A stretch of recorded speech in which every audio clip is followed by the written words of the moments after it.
Hi friend, দেখলে আমাদের বাড়ির সামনেটা কি সুন্দর সাজিয়েছে, তো সবটা ঘুরে ঘুরে তোমাদের দেখালাম। তো চলো আজকে দেখাবো পরেশ পালের ওখানে কি ঠাকুর হয়েছে সেইটা। তো চলো ফ্রেন্ড, দেখতে থাকো আমার সাথে, আর ব্লগটা পুরোটাই শেয়ার করবো আজ থেকে।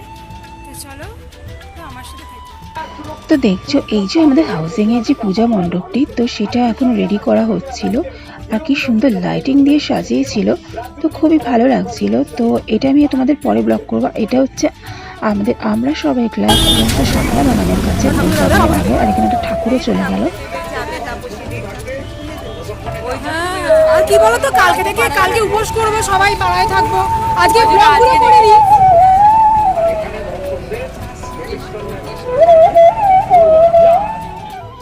তো দেখতেই পাচ্ছ খুব সুন্দর করে সাজানো হয়েছিল এই আমরা সবাই ক্লাবে। এখানে কিন্তু থিম ছিল মা, তো মাকে সাজানো হয়েছিল, সঙ্গে ছিল ছোট্ট বাচ্চা।